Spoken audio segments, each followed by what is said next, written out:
আজ আমি আমার বাড়িতে কিভাবে পালং পনির রান্না করি সেটাই তোমাদেরকে শেয়ার করব। প্রথমে বেশ কিছু পালং শাককে কেটে জলে খুব ভালোভাবে ধুয়ে নেব। এরপর কড়াইতে জল বসিয়ে জলের মধ্যে একটু লবণ দিয়ে জলটা গরম হতে দিয়েছি। দিয়ে এবার কেটে রাখা পালং শাকগুলো কিন্তু ফুটতে দিয়েছি।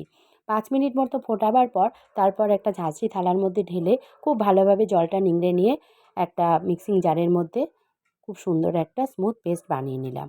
পেস্টটা এবার একটা পাত্রে ঢেলে নেব। এরপর কড়াই বসিয়ে দিয়েছি। কড়াইয়ের মধ্যে তেলটা গরম হতেই ছেড়ে দেবো পনিরের টুকরোগুলো। পনিরটাকে এমনভাবেই ভাজতে হবে যাতে খুব হালকা ভাজা হয়। এরপর ওই পনিরগুলোকে একটা পাত্রের মধ্যে তুলে রেখে ওই তেলের মধ্যে দিয়ে দেবো গোটা গরম মশলা, গোটা জিরে, গোটা লঙ্কা আর কুচনো আদা, কুচনো টমেটো। এগুলোকে একটু ভাজা ভাজা করে একটা মিক্সিং জারের মধ্যে তুলে নিচ্ছি। এর মধ্যে কিছু গুঁড়ো মশলাও দেবো, সেটা হলো ধনের গুঁড়ো, জিরের গুঁড়ো আর যদি কেউ মনে করো রেড চিলি পাউডারও দিতে পারো। আমার কাছে নেই বলে আমি সেটা দিতে পারলাম না।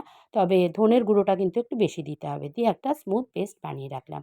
এরপর কড়াইতে তেল দিয়ে তেলের মধ্যে ওই পেস্টটা ঢেলে দিলাম। দিয়ে এবার অপেক্ষা করব যতক্ষণ না সেটা ফুটে ওঠে। ফুটে উঠলেই কিন্তু আমি তার মধ্যে লবণ, হলুদ আর চিনি দিয়ে দেবো। সেটা কিন্তু আমি তোমাদেরকে দেখাতে একদমই ভুলে গেছি। তা যাই হোক, সেটা যে যতটা পরিমাণ করবে সে ততটা পরিমাণই দেবে। দেওয়ার পরে ওই যে স্মুথ একটা পালং শাকের পেস্ট যেটা বানিয়ে রেখেছিলাম সেটা কিন্তু ছেড়ে দিলাম। দিয়ে এবার সুন্দরভাবে সেটা যতক্ষণ না মিশছে